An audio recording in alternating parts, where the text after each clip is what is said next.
A crise política do regime brasileiro a 1000 por hora.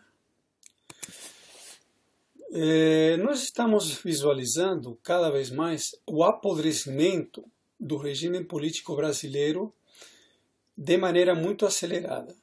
O que fica muito claro é que a partir do golpe de Estado que foi aplicado contra a presidenta Dilma, o imperialismo foi impondo o aperto do regime pelo judiciário brasileiro, que é teleguiado pelos vários mecanismos principais, vários órgãos do imperialismo norte-americano, como o Departamento de Justiça, CIA, NSA, Departamento de Estado e assim sucessivamente.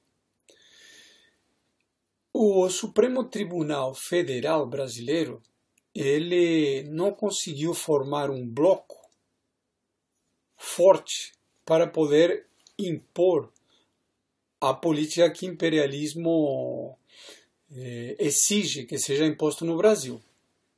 O STF, por exemplo, recentemente não concluiu e deixou para o próximo ano a decisão sobre o poder das assembleias legislativas para revogar medidas cautelares do judiciário, como a prisão de deputados estaduais, por exemplo, que é uma imposição do imperialismo para ir apertando por cima cada vez mais o regime político. E o placar tinha ficado de 5-4 votos. O que revela isso, no momento que ainda faltam 2 ministros para votar? Que o próprio Supremo Tribunal Federal está rachado, com gente que é mais pró-regime atual, pró-Tucana, até um pouco PMDB, etc., e gente que é mais direitista. O ministro, por exemplo, Roberto Barroso, ele deve dar o 6º voto a favor do entendimento da maioria, e Lewandowski deverá ficar com o grupo perdedor. Mas seja como for, que fica bem claro, e essa tese central, que você tem no judiciário 2 grupos se contrapondo e que não conseguem abordar nenhuma medida polêmica importante com a firmeza necessária para apertar com ainda maior força os demais órgãos do Estado brasileiro.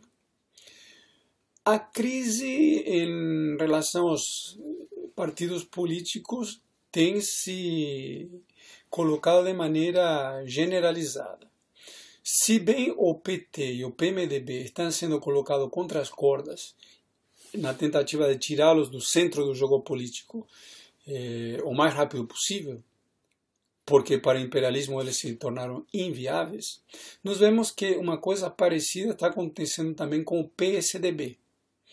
O PSDB, ele foi se mantendo desde 2010 no centro do regime político devido a manobras, principalmente realizadas com Marina Silva. E essas manobras têm levado a que se trata de um partido muito desgastado devido aos ataques impostos por Fernando Henrique Cardoso nos seus governos e que nunca conseguiu se recuperar. Nós vimos que na última convenção do PSDB, Alckmin foi eleito como presidente do partido e basicamente candidato quase que único à presidência da República pelo PSDB nas próximas eleições. Mas qual é o problema? Que, apesar da dissidência de Arthur Virgílio, o Alckmin apresenta uma política muito frágil para a imposição do imperialismo norte-americano em relação ao Brasil. Ele até, por exemplo, no discurso de Alckmin na convenção do PCdoB, ele atacou o PT, dizendo que Lula é culpado e aquele discurso, mas que as urnas irão condenar a Lula pelos 15 milhões de empregos perdidos. Mas o que acontece é que as pesquisas eleitorais, todas, apesar de manipuladas, mostram que Lula só cresce a cada pesquisa, né? Então, o que temos aqui?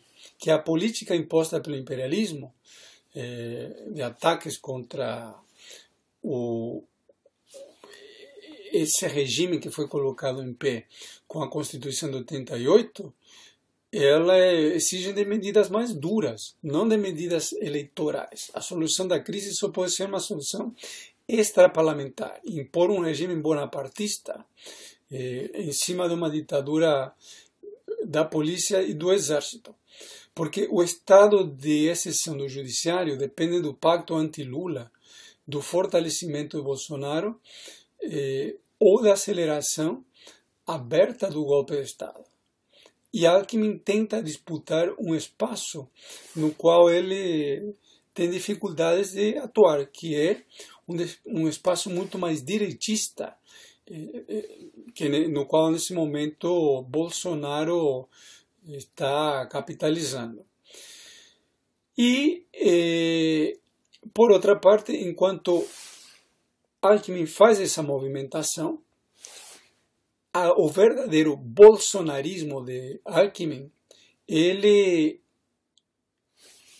deveria deixá-lo mais para frente. Ele deveria posar, em princípio, como um democrata. Então, ele deveria disputar essa ala mais de centro para, na reta final, contra Bolsonaro. Porque, na hora que ele aparece como um fascista falando, o verdadeiro fascismo dele, por exemplo, em relação à polícia militar, ele fica muito exposto. E aí ele tende a perder, no jogo eleitoral, votos pelo centro, que acabariam indo para outros candidatos, e dessa maneira ele pode acabar se complicando em relação a um jogo eleitoral com Bolsonaro ou algum outro candidato nesse espectro mais à direita que possa aparecer. A polícia militar, por exemplo, ela bate recordes no Brasil de massacres, em um país onde já se encontra com a quarta maior população carcerária do mundo, com 620 mil presos. Enquanto isso, Alckmin aplica uma política confusa, faz acenos a Temer e evita a crítica aos demais figurões do PSDB que se encontram na mira da Lava Jato, portanto, na mira do imperialismo, como Aécio Neves, José Serra e outros, né? Inclusive o próprio Aécio Neves, né? Nas falas do Alckmin, se ignora a Lava Jato e ele acaba ficando no típico jeito de fazer política dos tucanos em cima do muro, sem apresentar a verdadeira dureza que o imperialismo exige. E o Alckmin, afinal das contas, é uma liderança regional que tem se fortalecida pela capitulação do PT em São Paulo, em primeiro lugar. Em relação à FHC, ele também repetiu que é preciso vencer Lula nas urnas e não vê-lo na cadeia. Ele disse que deve ser aprovada a reforma da Previdência e que não podem ser fechados os olhos e ceder à pressão das corporações. Aqui também temos um problema por imperialismo, porque o imperialismo impõe que a Previdência Social seja aprovada de qualquer jeito. Com a saída do PSDB do governo Temer, né, nós tivemos também uma movimentação crítica. Quando sai Embaçaí da Secretaria do Governo e fica no lugar Marum, do PMDB, se mostra uma movimentação em que Temer pode estar buscando ele mesmo se configurar como candidato à reeleição de 2018, em um momento em que outros candidatos do governo aparecem muito fracos, como, por exemplo, o ministro da Fazenda, Henrique Meirelles.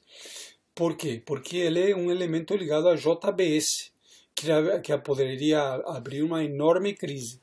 E outros candidatos outsiders têm se desgastado muito, como por exemplo Luciano Huck, Carmen Lúcia, que praticamente está totalmente apagada na presidência do STF, e o próprio Joaquim Barbosa, que ainda decidirá no mês de janeiro se aceitará ser candidato pelo PSB. Então, agora nós vamos ter que ver o que pode acontecer na reforma da Previdência no dia 18 de dezembro, porque se não passar, o desgaste do governo Temer vai ser gigantesco, levando em conta que a aprovação da reforma da Previdência é uma exigência do imperialismo que deve ser aplicada de qualquer jeito que for possível, porque ela representa mais ou menos a metade do orçamento federal, descontando o pagamento dos serviços da dívida pública. Um outro fator na política nacional que chamou muita atenção nos últimos dias são as últimas movimentações do general Carlos Hamilton Mourão, onde aparece até a possibilidade de ele se apresentar como candidato à presidência da República. Em uma palestra que ele deu no Clube do Exército em Brasília, a pedido do grupo chamado Ternuma, ou Terrorismo Nunca Mais, o que ele fez? Ele fez críticas a Temer e disse que vivemos a famosa sarneirização, que vai conduzindo o mandato aos trancos e barrancos, se equilibrando graças a um balcão de negócios. Apoiou Jair Bolsonaro, disse esperar que a justiça barre a candidatura a Lula. Ele baixou, em princípio, o tom em relação às declarações golpistas de setembro, quando ele tinha declarado que os militares iriam intervir se os corruptos, levando em conta, como sempre a gente fala, que corrupto no capitalismo é quem o grande capital quer que seja corrupto,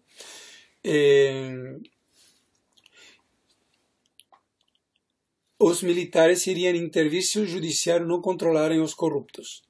Agora ele está reafirmando a possibilidade de que os militares entrem em ação caso haja uma situação de caos. Ele, como castigo a essas declarações todas, ele foi retirado da Secretaria de Economia e Finanças, mas ele foi mudado como adido da Secretaria-Geral do Exército.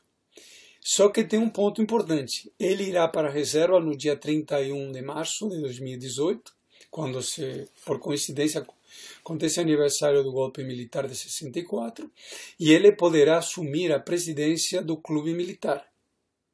E ele chegou a dizer o seguinte, que quanto aos pedidos para ele se candidatar, ele responde assim: não há portas fechadas na minha vida. Ou seja, que uma das manobras do desenvolvimento do golpe de Estado poderia ser lançar o próprio general Mourão como candidato à presidência da República, levando em conta que essa movimentação criaria um problema que ela deveria ser resolvida caso venham a acontecer realmente as eleições de outubro de 2018, depois na prática. Se vencer um Bolsonaro, um Mourão, alguém parecido, o que eles irão fazer? Eles irão colocar militares no governo, nos ministérios, nos principais cargos, porque o que eles têm em pauta é uma pauta política que eles já declararam qual é. Bolsonaro já declarou, o próprio Mourão, que é aplicar as reformas contra a população. Se eles não conseguirem mudar o regime como um todo por meio das eleições, eles deverão colocar a escanteio esses corruptos por outros mecanismos, para poder aplicar as verdadeiras políticas que interessam para o imperialismo norte-americano. Um fator muito importante que nos últimos dias mostrou a verdadeira política do golpe de Estado a partir do judiciário, que se transforma numa espécie de pitbull que logo de solta não consegue mais controlar, e uma mostra como o próprio estado de exceção se encontra em andamento. Se bem o Supremo Tribunal Federal está em uma guerra fratricida interna e a Procuradora-Geral da República se encontra basicamente paralisada, os componentes principais do judiciário ele está atuando de maneira cada vez mais golpista e truculenta, como por exemplo nós podemos ver com o Ministério Público Federal, com a AGU, Advocacia Geral da União, TCU, Tribunal de Contas da União, e a CGU, Controladoria Geral da União. Esse fato que aconteceu na Universidade Federal de Minas Gerais e que retoma o acontecimento da Universidade Federal de Santa Catarina demonstra justamente o avanço dessa truculência, com o STF, o Supremo Tribunal Federal, o Conselho Nacional de Justiça, CNJ, o Conselho Nacional do Ministério Público totalmente coniventes à truculência do Ministério Público Federal. Isso fica-se muito claro em toda a política da cúpula do judiciário em relação a pitbulls que se encontram numa verdadeira casa das bruxas à solta. E que se reflete no caso da Universidade Federal de Minas Gerais, na decisão da Raquel Dodge para arquivar a investigação contra o governador do Paraná, Richa, e Francisquini, pela massacre do dia 24 de abril de 2015, quando 213 professores resultaram feridos. Ou seja, o controle do Ministério Público Federal e da Polícia Federal é cada vez menor. O Ministério Público Federal ele se encontra controlado por vários grupos políticos que atuam em cima de denúncias falsas, com o Conselho Nacional do Ministério Público totalmente paralisado. O Ministério Público Federal do Rio de Janeiro chegaram ao cúmulo de denunciar a Dilma Rousseff, Graça Foster, ex-presidenta da Petrobras, e ao ex-ministro da Fazenda, Guido Mantega, pelo congelamento de preços dos combustíveis em 2014, que teria sido praticado para influenciar as eleições. É estranho em termos jurídicos. Pode ser condenado, etc., mas em termos jurídicos isso não tem o menor fundamento. E a isso se aplica as conduções, se adiciona as conduções coercitivas que aconteceram contra os funcionários do Banco Nacional do Desenvolvimento, o BNDES, a denúncia contra Lula sobre os caças da SAAB. Isso foi outra denúncia absurda, né? Porque o que Lula fez fundamentalmente é garantir que os caças suecos pudessem deixar tecnologia no Brasil, né? E todas essas movimentações automaticamente fortalecem, a partir do próprio judiciário, o desenvolvimento do golpismo rumo à ditadura policial burocrática bonapartista.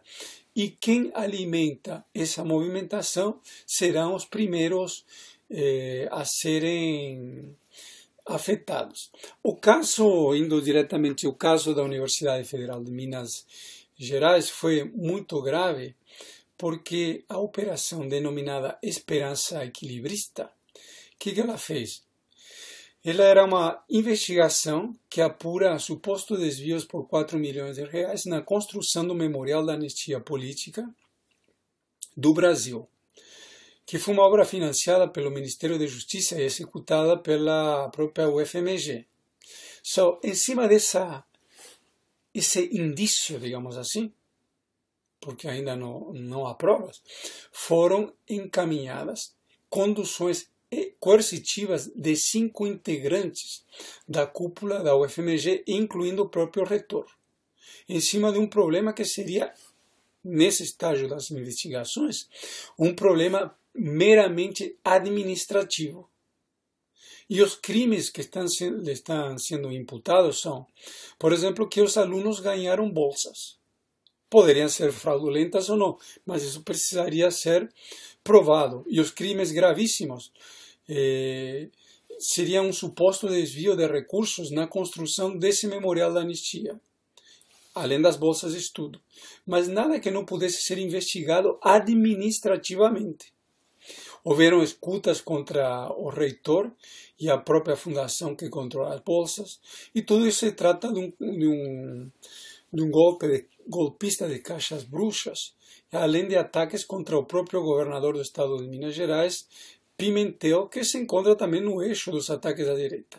Isso tudo lembra a pressão contra o reitor da Universidade Federal de Santa Catarina, Luiz Carlos Cancellier, que levou ao suicídio do reitor. E no caso de Santa Catarina, para uma mera convocação de testemunhas, convocaram 120 policiais de todo o país, viajando para Santa Catarina, recebendo os diários às expensas do Tesouro Nacional, e que é um verdadeiro jogo onde que está em pauta realmente é o fortalecimento do golpe de Estado no Brasil a partir do próprio judiciário.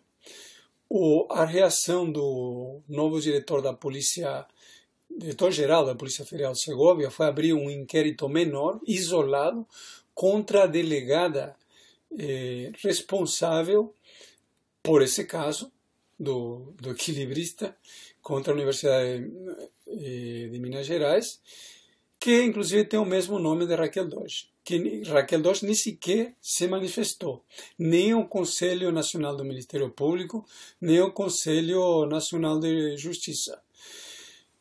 Por que a condução coercitiva?